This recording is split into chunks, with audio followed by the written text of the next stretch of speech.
Admiral Kethvaro stood on the command platform of his flagship and watched his fleet gather. 400 warships filled the void around him.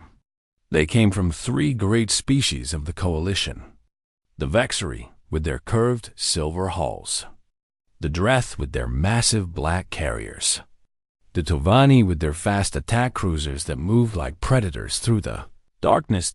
It was the largest fleet assembled in 50 years. It was beautiful. It was terrifying. And it belonged to him. Kethvaro was old for a Vessery commander. His scales had turned from bright green to a deeper shade that spoke of experience and survival. He had led campaigns across 30 star systems. He had burned worlds that refused to submit. He had watched species beg for mercy and granted none. This was what the strong did to the weak. This was the natural order of things. His second in command, a younger Vegari named Thesk, approached the platform with a data tablet in his clawed hands. His movements were quick and eager. He was hungry for glory. Kethvaro remembered feeling that same hunger many years ago. "Admiral, all ships report ready. The Coalition fleet awaits your command." Kethvaro took the tablet and examined the formation data. Everything was perfect. Every ship in position. Every weapon charged. Every crew prepared for what was to come. "And what of our target?" Kethvaro asked. Thesk's mouth twisted into what passed for a smile among the Vessery. "The humans remain unaware of our approach. Their border sensors detected nothing. Their patrol ships continue their normal routes. They suspect nothing. Tell me again about these humans." This was not because Kethvaro needed the information. He had read every report dozens of times, but he enjoyed hearing it. He enjoyed the certainty of easy victory. Thesk pulled up the relevant data. Humanity emerged into space approximately 200 standard years ago. They expanded slowly, claiming 12 systems in the outer territories. Their militarization is estimated at 40 billion across all colonies. Their military? Primitive by our standards. Our intelligence indicates a fleet of approximately 200 vessels. Most are transport ships converted for defense. Their true warships number less than 50. They use chemical propulsion and basic fusion weapons. Their shields are a generation behind ours. Their tactics show no innovation. Kethvaro made a sound of satisfaction deep in his throat. "And they have no allies?" "None. They have made contact with several species, but formed no alliances. They seem to prefer isolation. Our diplomats made contact 3 years ago to demand tribute. The humans refused. They refused." Kethvaro repeated the words slowly. The audacity of it still surprised him. A young species with primitive technology had looked at the might of the Coalition and said, "No doubt, it was almost admirable. Almost." Their representative said that humanity does not pay tribute to anyone. He said they wished only to be left alone. He said, Thesk hesitated. "Go on." He said that we would regret forcing the issue. Kethvaro laughed. The sound echoed across the command deck. Several officers looked up from their stations, then quickly returned to their work. They knew better than to stare at the Admiral. They threatened us. 50 warships threatened 400. Chemical weapons threatened plasma cannons. A species 2 centuries old threatened the masters of 30 systems. Yes, Admiral. I want this recorded for history, Thesk. I want every moment of this campaign preserved. Future generations should know what happens to species that refuse to accept their place in the natural order. Thesk bowed his head. It will be done.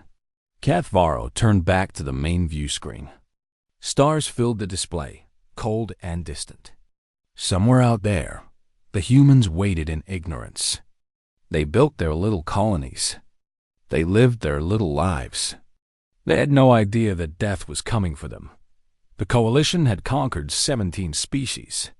Some had been absorbed as servant races. Others had been eliminated entirely when they proved too troublesome. The process was always the same. Overwhelming force followed by absolute submission. The humans would learn. Or they would die. Either way, their resources would belong to the Coalition. Set course for the Meridian system, Kethvaro commanded. That is their outermost colony. We will begin there. The fleet responded as one. 400 ships adjusted their positions and prepared for the jump to faster-than-light travel. The coordination was flawless. Decades of conquest had made the Coalition military into a perfect machine. Kethvaro felt pride swelling in his chest. This was his legacy. This was what he would be remembered for. The admiral who brought humanity into the fold. The commander who added another species to the Coalition's collection. The jump drives activated. Reality twisted around the fleet as they punched through the fabric of space. For a moment, Kethvaro experienced the strange sensation of being everywhere and nowhere at once. Then the universe snapped back into place, and they arrived at their destination. The Meridian system spread out before them. A yellow star at the center. 6 planets in orbit. The third planet showed signs of colonization. Orbital platforms circled it. Lights glittered on the night side of the world. 40 million humans lived on Meridian 3. By this time tomorrow, they would be Coalition property. Scan the system, Kethvaro ordered. Find their defense fleet. Officers worked at their stations. Data flowed across screens. The fleet held position, waiting for targets to appear. The seconds stretched into minutes. Thesk approached the command platform again. His expression had changed. The eagerness had faded into something Kethvaro did not recognize. Admiral, we have completed our scans. Where are their ships? There are no ships, Admiral. Kethvaro turned to face his second. Explain. The orbital platforms are civilian. Communication relays and weather satellites. There are transport ships on the surface, but they are grounded. We detect no weapons platforms, no defense stations, no patrol vessels. They left their colony undefended? It appears so. This made no sense. Even the most primitive species understood the need to protect their borders. The humans had known for 3 years that the Coalition might attack. They should have fortified this system. They should have positioned their fleet here. Unless they were truly that foolish. Unless they believed their threat alone would keep the Coalition away. Kethvaro allowed himself a moment of disappointment. He had hoped for at least a small battle. A chance to demonstrate Coalition superiority. Instead, he would simply take the world and move on to the next. Begin the approach. All ships advance on the colony. Prepare landing forces. The fleet began to move. 400 warships spread across space like a wave of silver and black. They headed toward the small blue world and its 40 million inhabitants. Then a signal appeared on the sensors that it came from behind one of the system's outer moons. A single transmission on open frequency. The communication officer routed it to the main screen. Unknown vessel is hailing us, Admiral. Show me. The screen flickered. A human appeared. Kethvaro had seen images of the species before, but this was his first live communication. The human was female by their standards, with dark hair cut short and eyes that reflected no light. She wore a uniform that Kethvaro did not recognize from any intelligence report. The uniform was black. Completely black. It seemed to absorb the light around it. Coalition fleet, the human said. Her voice was calm and level. There was no fear in it. No urgency. She spoke as if she were discussing the weather. You have entered human space with hostile intent. This action triggers our defense protocols. Kethvaro leaned forward. Human, I am Admiral Kethvaro of the Coalition Combined Fleet. You are addressing 400 warships. Whatever defense you believe you possess, it is insufficient. Surrender your colonies immediately, and we will show mercy to your population." The human did not react to his words. She simply continued as if he had not spoken. "You have one opportunity to withdraw from this system and return to Coalition space. You will not receive a second warning. You will not receive an explanation. You will not receive mercy after this moment passes." Thess made a noise of disbelief. "She threatens us. One ship threatens our entire fleet."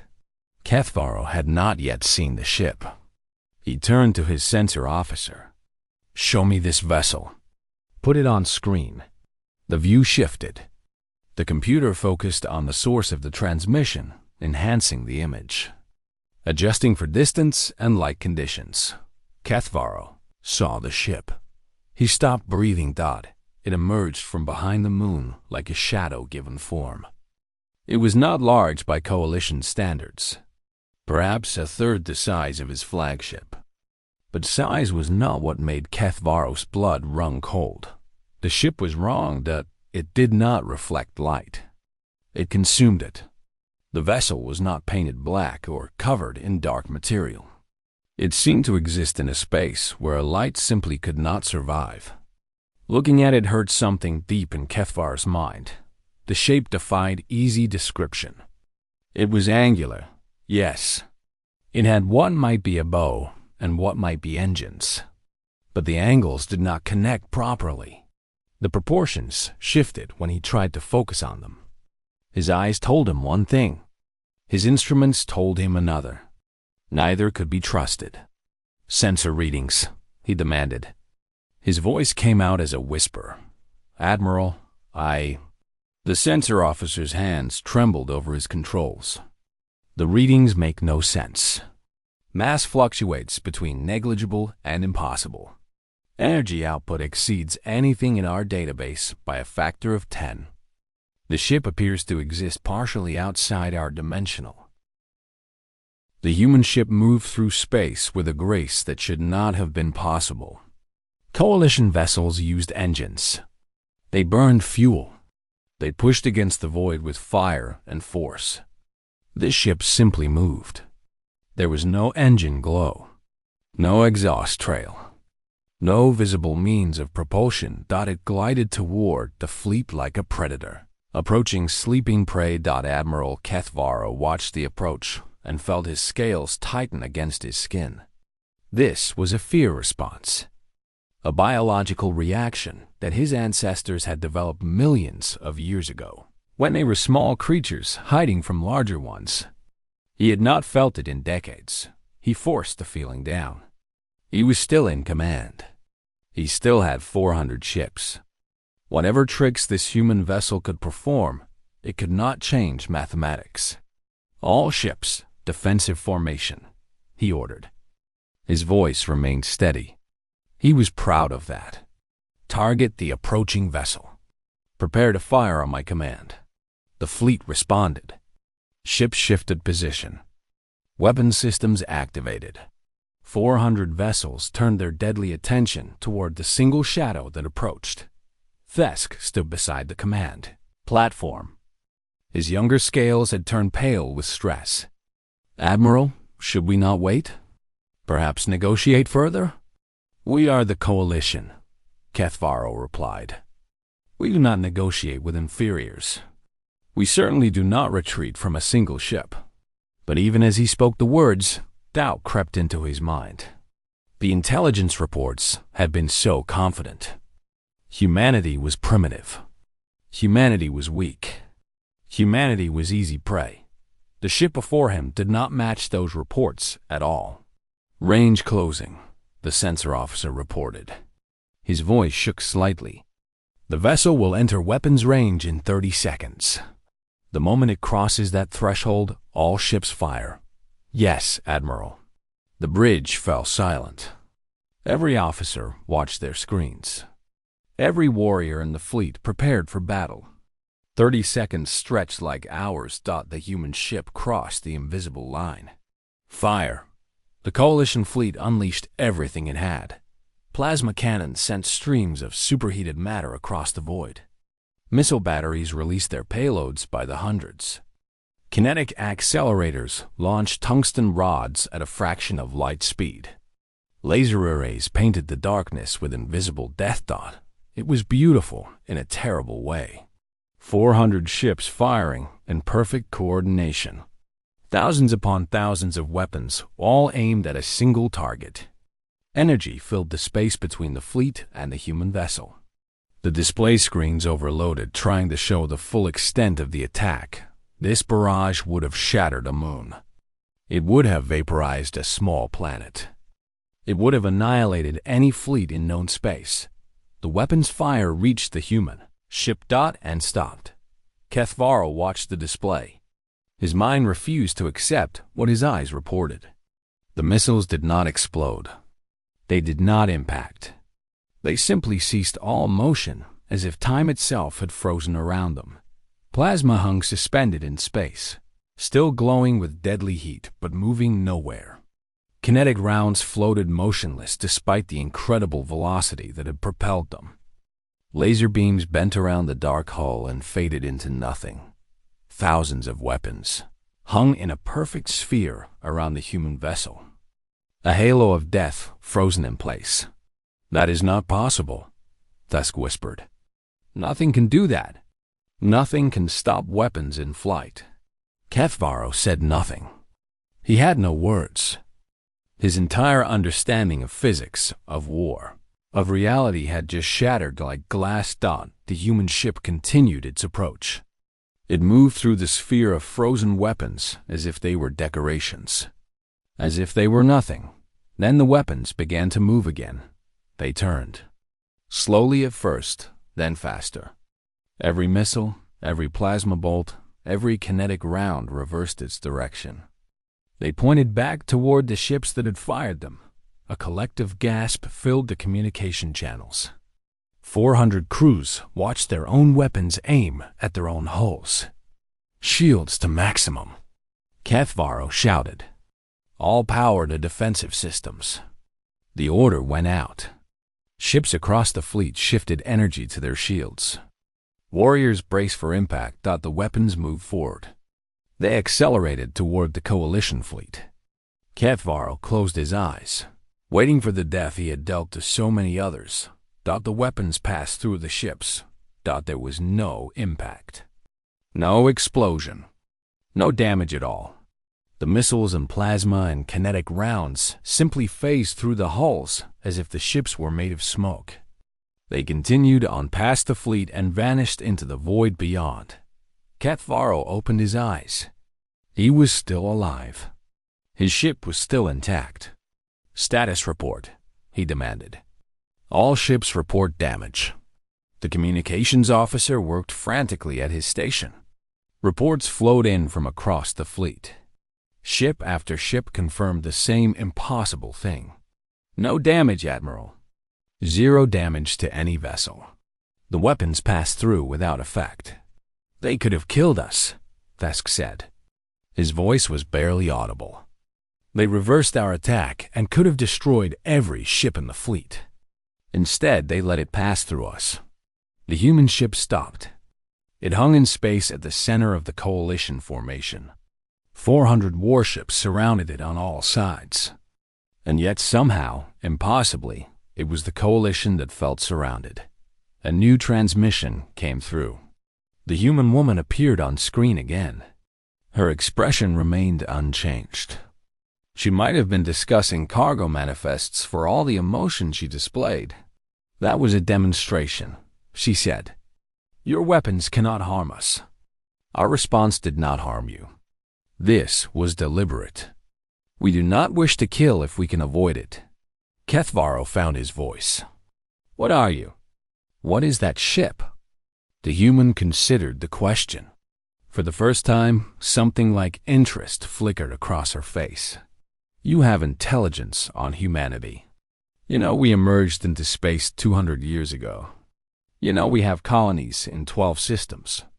You know our fleet appears primitive by your standards. Yes, all of that is true.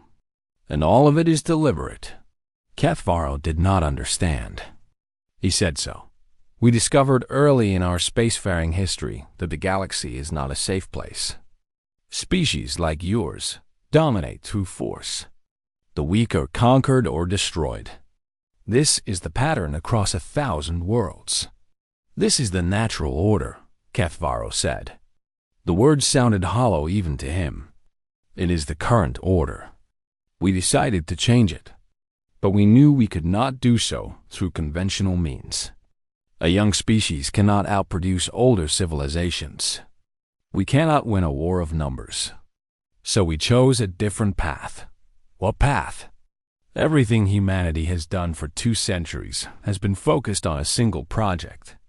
Every scientist, every resource, every breakthrough in physics, in engineering, in dimensional theory, all of it went to one purpose.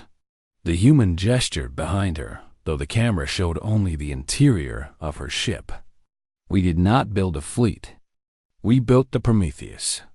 This ship, the only one of its kind, and the only one we will ever need. Kethvaro stared at the screen. The words washed over him, but their meaning took time to settle. One ship, he repeated. You put everything into one ship. The Prometheus does not operate by the rules you understand. It exists partially outside normal spacetime. It can manipulate fundamental forces, gravity, matter, the fabric of reality itself. Your weapons cannot touch it because your weapons exist in a reality that the Prometheus can choose to ignore. That is beyond anything we have seen. Beyond anything we believed possible. Yes, that was the point. Thask stepped forward. If this is true, why show weakness? Why let us believe you could be conquered? The human woman finally smiled. It was not a warm expression, because we needed to know who the predators were. We needed them to come to us.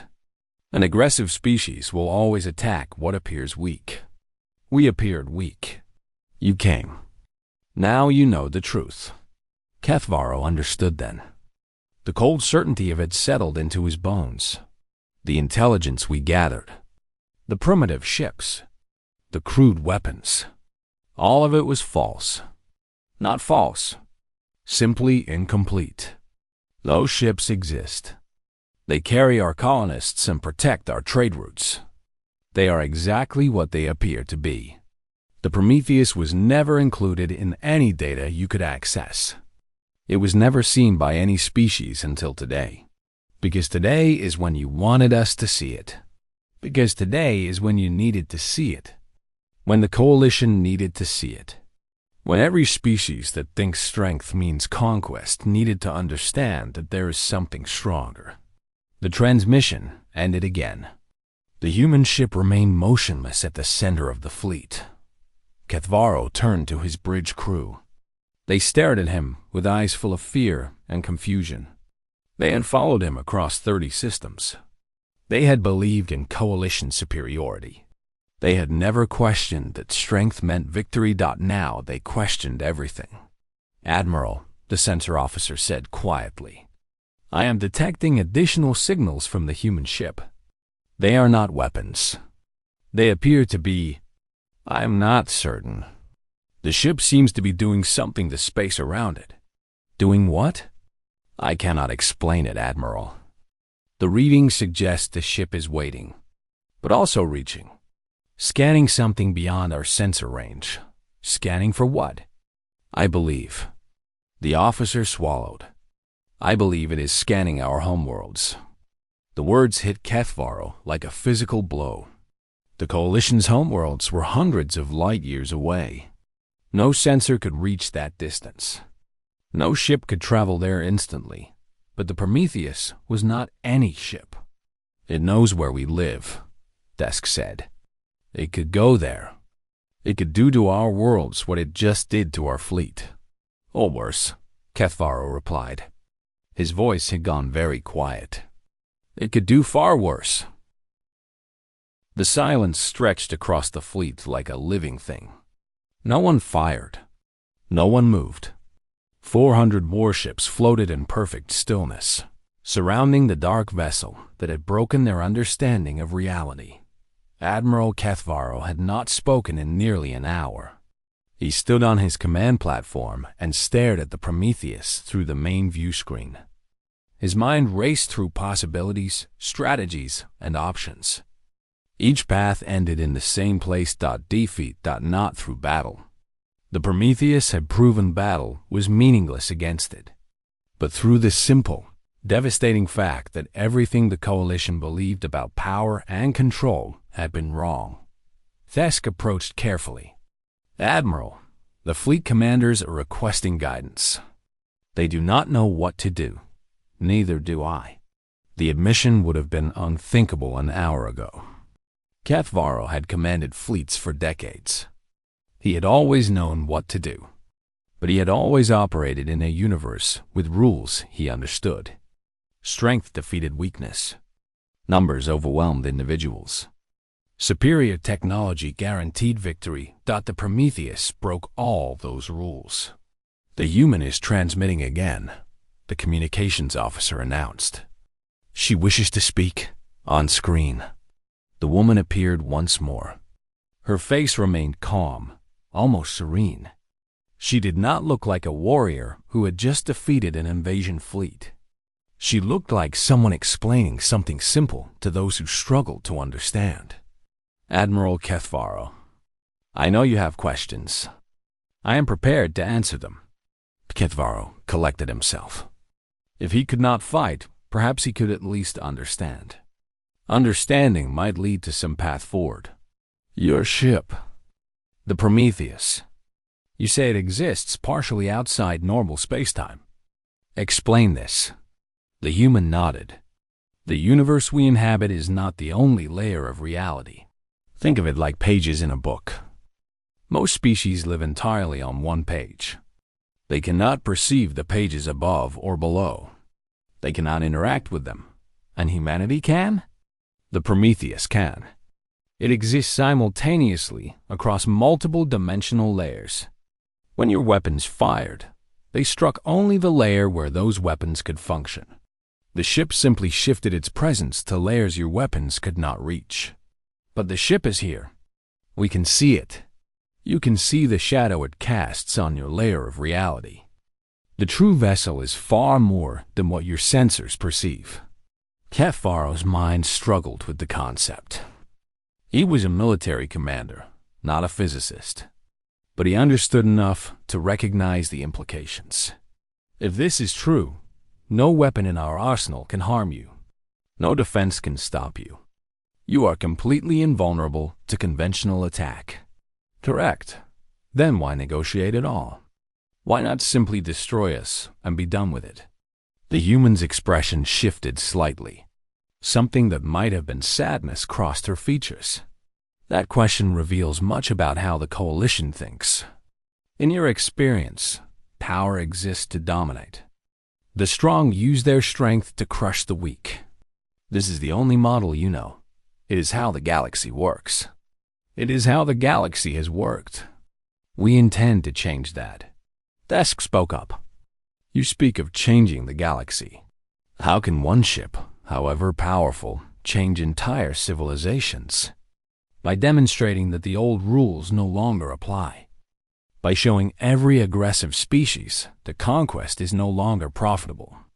By making the cost of war so absolute that peace becomes the only rational choice. You would threaten every civilization with destruction? No. The human shook her head. We would threaten them with truth. The truth that they are not as powerful as they believed. The truth that someone is watching. The truth that their actions have consequences they cannot fight against. Kethvaro considered this. The Coalition had operated for centuries on the principle that might made right. They conquered because they could. They enslaved because no one could stop them. They had never faced a power they could not overwhelm through sheer force. Until now. What do you want from us?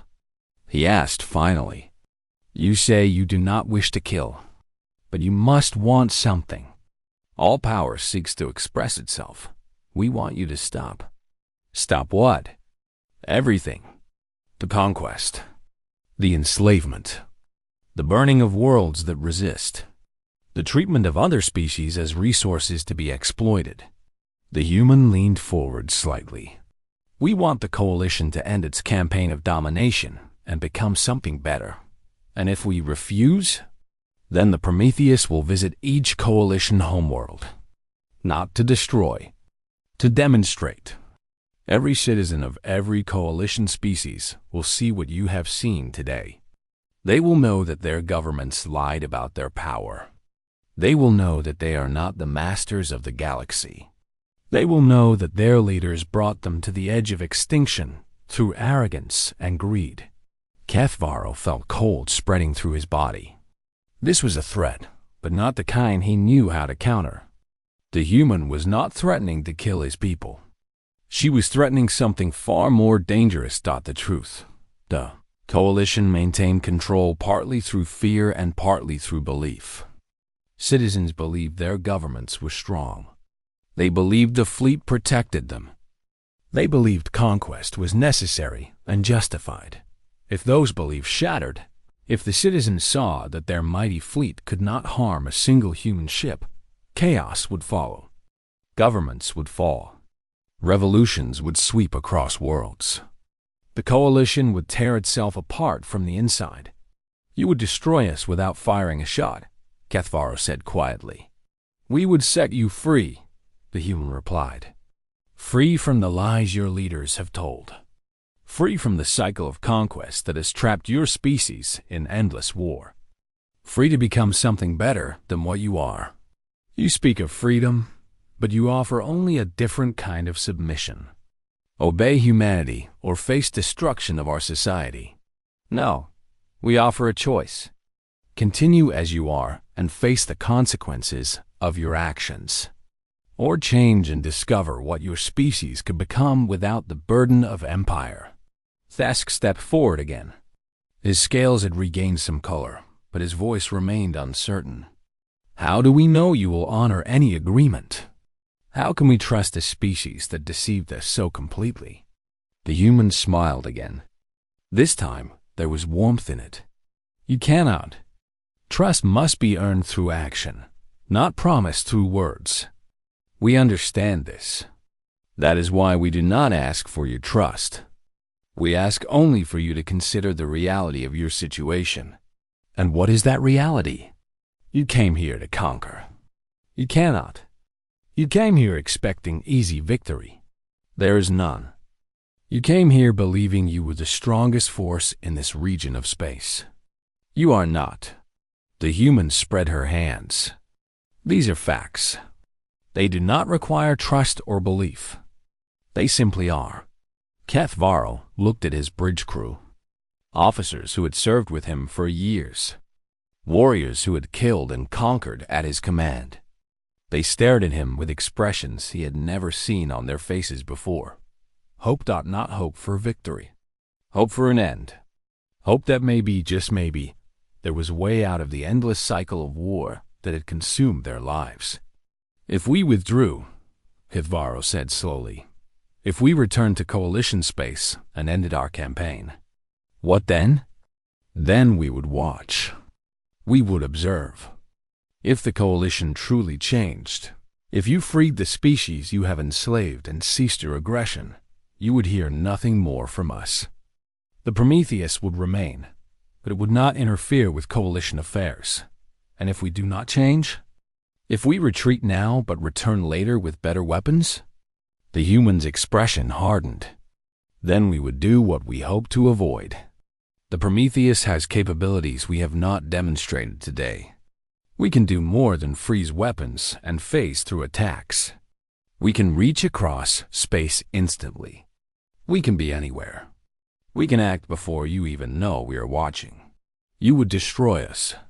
We would stop you, by whatever means necessary. But we prefer to believe that will not be necessary. We prefer to believe that once a species sees the futility of aggression, it will choose a better path. The transmission ended.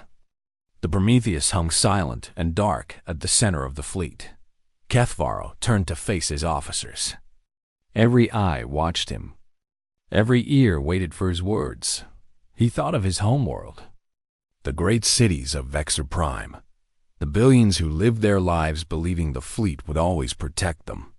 The statues of conquering admirals that lined the capital streets, those statues would have to come down. The stories would have to change. Everything his people believed about their place in the galaxy would have to be rewritten, but his people would live. They would survive to build something new. And perhaps, just perhaps, they would build something better. "Contact all ships," he said. His voice was steady. He would not show weakness now, at this moment when everything changed. "Prepare for withdrawal from the Meridian system. We are returning to Coalition space. Admiral?" Thesk's voice cracked. "We are retreating? We are surviving. There is no shame in recognizing when a battle cannot be won. There is only wisdom." He looked once more at the Prometheus. That impossible shadow. That monument to human patience and hidden strength. "Send a message to the human commander. Tell her that the Coalition accepts her terms. We will withdraw. We will consider her words. And we will make our decision about the future." The message went out. The fleet began to move. 400 ships that had come to conquer now turned away from their target, and at the center of the formation, the Prometheus remained still, watching, waiting, ready to follow them to the ends of the galaxy if necessary, but hoping that it would not be. The Coalition fleet traveled in silence. Ships that had hummed with confidence during their approach now moved like wounded animals seeking shelter. The crews spoke in whispers. The commanders avoided each other's eyes. Shame hung over the formation like a cloud. Admiral Kethvaro remained on his command platform for the entire journey home. He did not eat. He did not rest. He stood and watched the stars and thought about what he would tell the Coalition Council. The truth would destroy careers. It might destroy governments.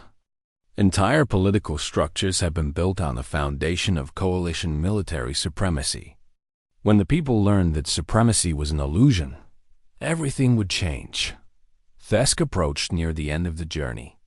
He had aged during this campaign. Lines had appeared around his eyes that had not been there before. "Admiral, we are approaching Coalition space. The Council has been informed of our return. They demand a full report. They will have it. What will you tell them?" Kethvaro considered the question. He could lie. He could claim the humans had some trick that could be countered with proper preparation. He could buy time for the Coalition to develop new weapons, new strategies. But the humans' words echoed in his mind. The Prometheus could reach their homeworlds. It could demonstrate the truth to every citizen, whether their leaders wanted them to know or not. Lies would only delay the inevitable and make the eventual revelation worse. "I will tell them the truth," Kethvaro said. "We have encountered a power beyond our ability to resist. Our options are limited. We can change or we can fall. The Council will not accept this. They have spent centuries building the Coalition on principles of strength and conquest. They cannot simply abandon everything. Then they will be replaced by those who can." Thesk stared at him. "You speak of revolution, Admiral. I speak of survival. The old ways led us to the Meridian system expecting easy victory. The old ways were wrong. We must find new ways or we will cease to exist." The fleet dropped out of faster-than-light travel. Coalition space surrounded them. Patrol ships approached for escort. Communication signals flooded in from a dozen stations dotted behind them. Following at a distance that sensors barely registered, the Prometheus came to dot. It did not hide its presence. It wanted them to know it was there. It wanted the Coalition to understand that human eyes were watching. Kethvaro reported to the Council 3 hours after landing on Vexer Prime. The Council chamber was a massive hall, designed to intimidate visitors with its scale and grandeur. 17 High Lords sat in elevated positions around a central speaking platform. Each represented one of the conquered species that made up the coalition. Most of those species have been absorbed through violence. Their representatives served their vexary masters. Their worlds paid tribute. Their people lived as second-class citizens in an empire they had never chosen to join. High Lord Cavith, eldest of the vexary, called the session to order. His scales had faded to gray with age, but his eyes remained sharp. Admiral Kethvaro, you were sent to bring humanity into the coalition. You returned with 400 ships intact and no conquest to report. Explain. Kethvaro stood straight. He had prepared for this moment during the long journey home. High Lords, I must report a complete failure of our intelligence assessment regarding humanity. The species is not primitive. Their apparent weakness was a deliberate deception designed to attract aggressive attention. Murmurs spread through the chamber. Several lords leaned forward with interest. Others scowled at the suggestion that coalition intelligence could be so wrong. Continue, Cavith commanded. When we arrived at the Meridian system, a single human vessel confronted our fleet. This vessel, called the Prometheus, demonstrated capabilities beyond anything in our understanding of physics. Our weapons could not harm it. It could reverse our attacks. It exists partially outside normal space-time and can ignore conventional threats entirely. Silence fell over the chamber. The lords looked at each other with confusion and disbelief. One ship? Lord Thiessen of the Dreth spoke up. You expect us to believe that one ship defeated 400? Not defeated, demonstrated. The humans chose not to destroy us. They made this choice clear. They wanted us to survive and report what we witnessed. Why would they spare enemies? Because they do not want enemies. They want us to change. Kethvaro took a breath. High Lords, humanity has issued terms. They demand that the coalition cease all conquest. They demand we free the species we have enslaved. They demand we transform from an empire into a cooperative alliance. Outrage erupted across the chamber. Lords shouted. Fists pounded on ancient desks. The suggestion that the coalition should free its subjects was unthinkable to rulers, who had spent their lives maintaining control. Cavith raised a hand for silence. It took several minutes for order to return. And if we refuse these terms, then the Prometheus will visit each homeworld and demonstrate its power directly to the population. Every citizen of every coalition species will see that their governments cannot protect them. The revelation will shatter public faith in our authority. Revolutions will follow. The coalition will collapse from within. You suggest we cannot fight this threat? I know we cannot fight it. I witnessed our full arsenal strike that ship. Nothing touched it. Nothing can touch it. We are dealing with a technology so far beyond ours that resistance is meaningless. The chamber fell silent again. Lords who had ruled for decades faced a truth they could not accept. Their power had always been based on military might. Without that might, what were they? A new voice spoke. It came from the section where subject species sat. A small figure with blue skin and 4 arms rose from his place. Lord Melon of the Thrani, a species conquered 40 years ago. If I may speak, High Lords. Cavith nodded grudgingly. Subject species rarely address the council directly. The Admiral describes a force that cannot be fought. But perhaps this is not a tragedy. Perhaps it is an opportunity? Opportunity? Thiessen laughed harshly. You see opportunity in our humiliation? I see opportunity in liberation. Malon's voice remained calm despite the hostility directed at him. The coalition has maintained control through fear. We serve because we have no choice.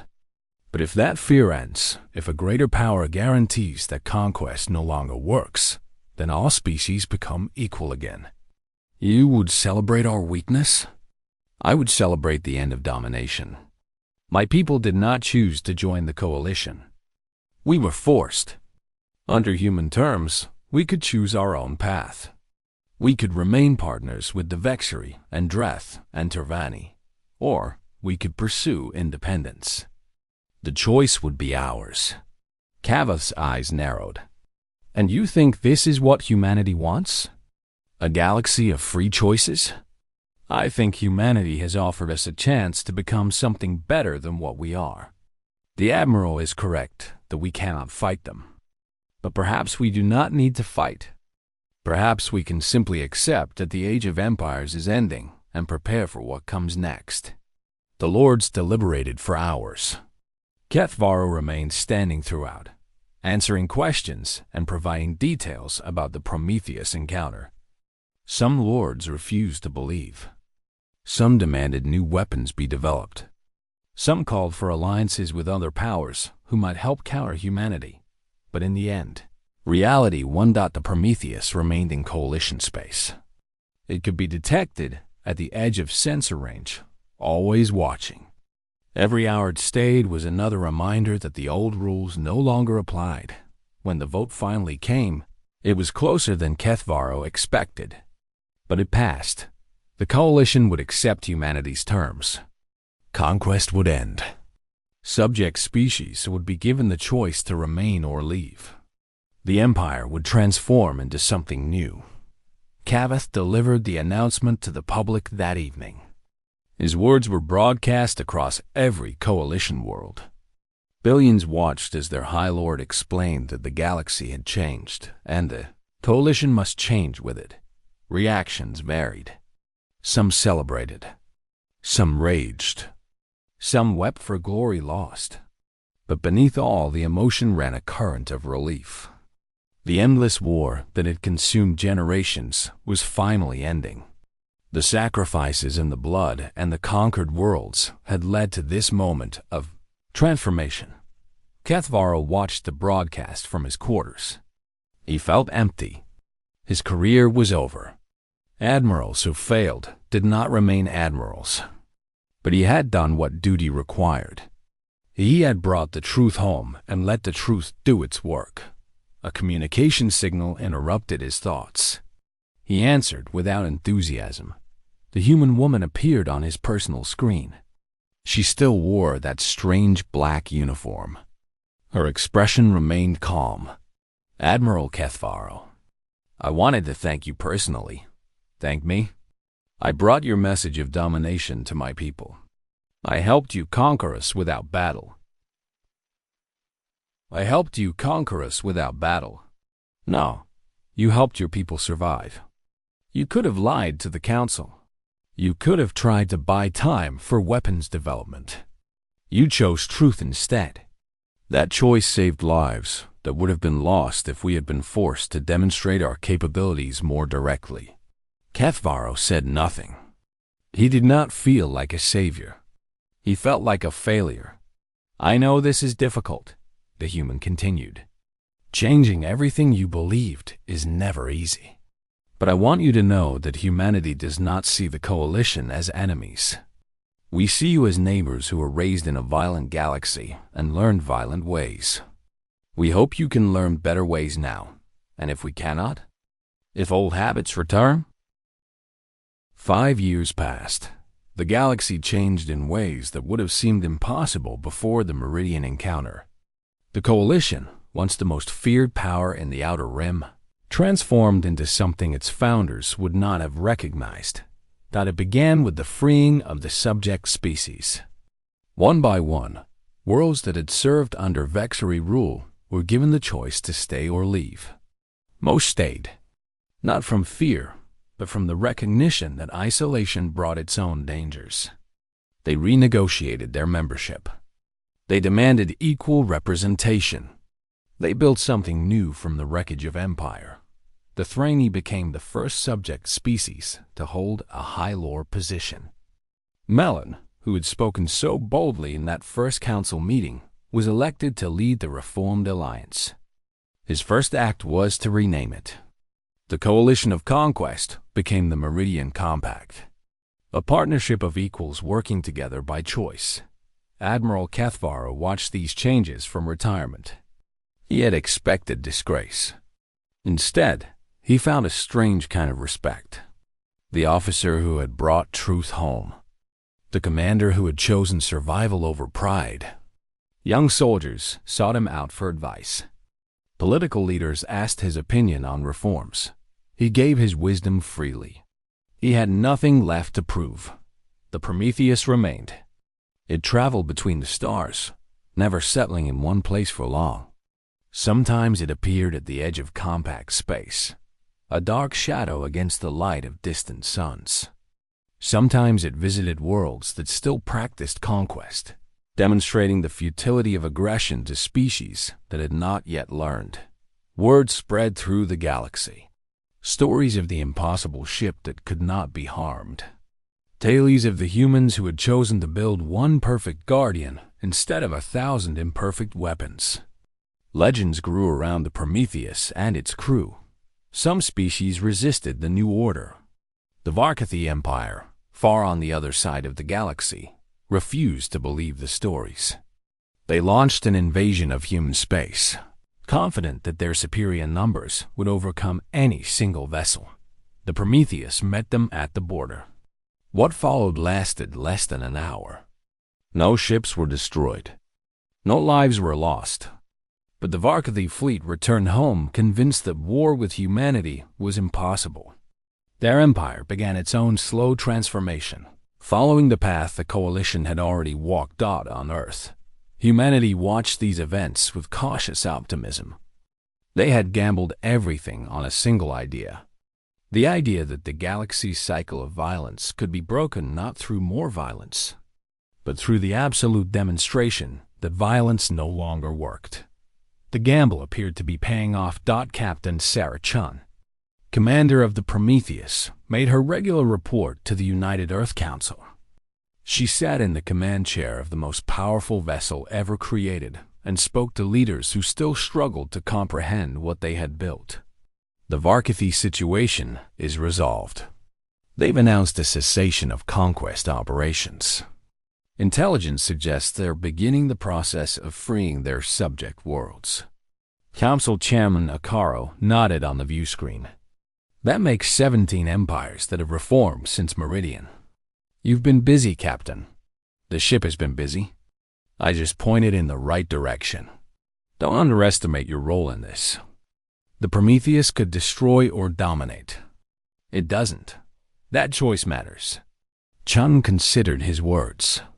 She had struggled with the weight of command since taking over 3 years ago. The original captain had retired, worn out by the burden of being the galaxy's conscience. We've had some discussions among the crew, she said carefully, about the future, about what happens when the galaxy no longer needs us. You think that day will come? I hope it will. We built this ship to change things. Someday, I hope the change becomes permanent. Species will learn to resolve conflicts without conquest. They'll cooperate because it benefits everyone, not because they fear us. And the Prometheus? We've talked about that too. Some say we should destroy it. Remove the temptation to use its power for less noble purposes. Others say we should keep it hidden, ready in case some new threat emerges. Okoro leaned forward. What do you think? Chun looked around her bridge. Officers from a dozen nations worked at their stations. Humans who had dedicated their lives to being guardians rather than conquerors. The best of their species, she liked to think. I think we keep it. Not as a weapon, but as a symbol. A reminder of what humanity chose to be. Every generation will look at the Prometheus and remember that we had absolute power and used it to free rather than enslave. A monument to restraint, something like that. The conversation ended. Chun turned back to her duties. Reports from across the galaxy required attention. Species that were adjusting to new realities needed guidance. Old enemies were becoming new friends, and that transition required careful management. Far away on Vexor Prime, Keth Varro received a visitor. The human arrived without announcement. She wore civilian clothes now, not the black uniform that had haunted Kethvaro's memories for 5 years. But her face remained the same, calm, patient, almost kind. "Admiral, I hope I'm not intruding." "Commander," he struggled to recall. "Forgive me. I never learned your name." "Wright. Catherine Wright. Though I'm not a commander anymore. I retired when Captain Chun took over." She sat across from him in his small study. The room overlooked a garden where native vexillary flowers bloomed in patterns of green and gold. It was a peaceful place, a place for old soldiers to contemplate what they had done. "Why are you here?" Kethvaro asked. "I wanted to see how things had changed. The Meridian Compact has become quite remarkable. A true partnership of species working together. That's not what we expected." "What did you expect?" "Honestly, we expected more resistance. We thought the transformation would take decades, not years. We thought old hatreds would die slowly." Kethvaro made the vexillary equivalent of a shrug. "Perhaps you underestimated the power of relief. My people spent centuries at war. Conquest demanded sacrifices. Families lost sons and daughters.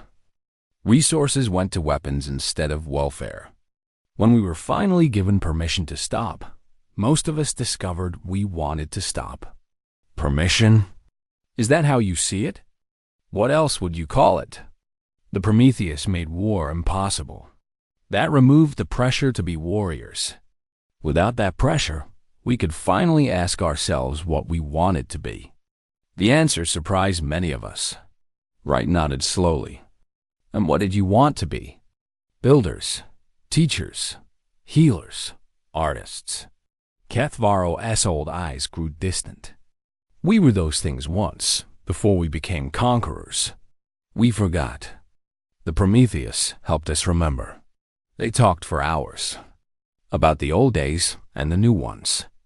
About regrets and hopes. About what the galaxy might become when fear no longer drove its politics.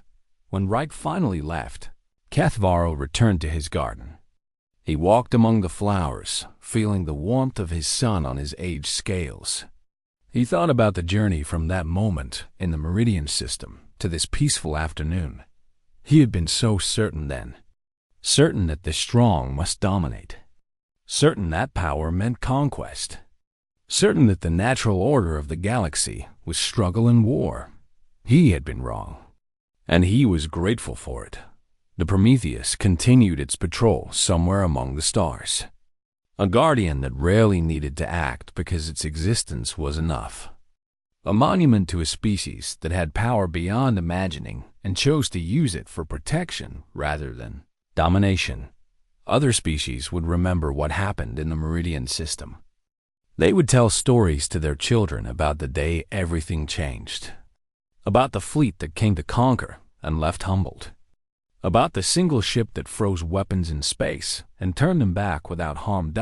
About the humans who looked at the galaxy's endless cycle of violence and simply said no. The story would grow with each telling. Details would change. Legends would form around the Prometheus and its crew. But the core truth would remain, that once upon a time, 400 warships saw one human battleship, and they stopped moving, not from destruction, not from defeat, but from the sudden, overwhelming understanding that the rules had changed forever. Some beings freeze in the presence of predators. Some freeze in the presence of prey that suddenly becomes something more. But the coalition fleet froze in the presence of something different entirely. They froze in the presence of hope that the killing could finally end. Hope that there was another way to exist in the galaxy. Hope that strength could protect instead of destroy. It was the most powerful weapon humanity ever built. Not the impossible technology of the Prometheus. Not its ability to bend space and stop weapons and reach across dimensions. Hope. And it had won without firing a single shot.